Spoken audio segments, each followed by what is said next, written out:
Okay guys, quickly I'm going to show you the directions for this maze. You start here, and remember when you find the mad, you're going to need a scrap piece of paper. Okay, the first thing I would do is I would rewrite my data points. So here, calculate the mad. We'll do this one together. We would do 15, 17, 23, 19. Okay, so what you do first step is you find the mean of those. So you're going to add them all up, divide by how many there are. So 15 plus 17 plus 23 plus 19. And you're going to divide by 4. My mean is 18.5. So now I need to figure out how far away. I draw this right here to just help me out.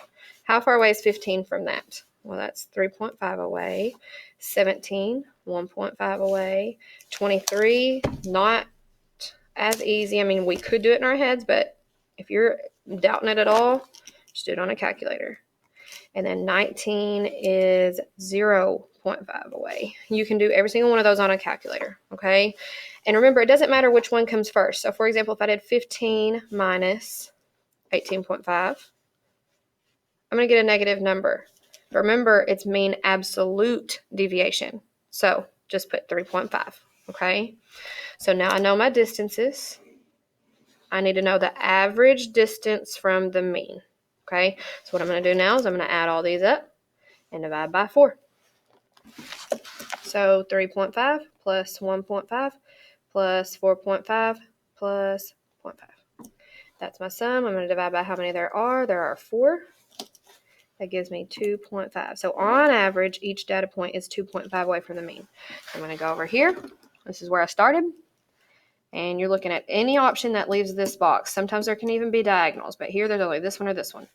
This is the way we're going to go. Okay? If you scribble it in, that's fine. Just leave that answer open. So now we're going to solve this box. Now after you answer, you're going to do this for the same thing. You're going to rewrite the data points, find the mean, find the distances from the mean. Okay? And then you find the average of that. So use your notes. You have to use scrap paper. I want to see this grid set up just like this.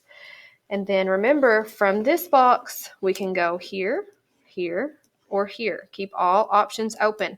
If you do find a mean that, or really anything that has a decimal, just round to the 10th. Okay, round to 10th place. So point right there, round to that. You look at the one beside it and figure out if you go up or stay there. Okay. You're going to do great with this. Just get the practice in. As soon as you finish this, you're going to do the exit slip on paper. And then you're going to put it on Google Forms. And then I can have some extra practice for you if you need it. We're going to keep practicing. It's actually really, really simple. And as soon as we get a little bit of a grasp on it, I'll show you how we will use it in real life.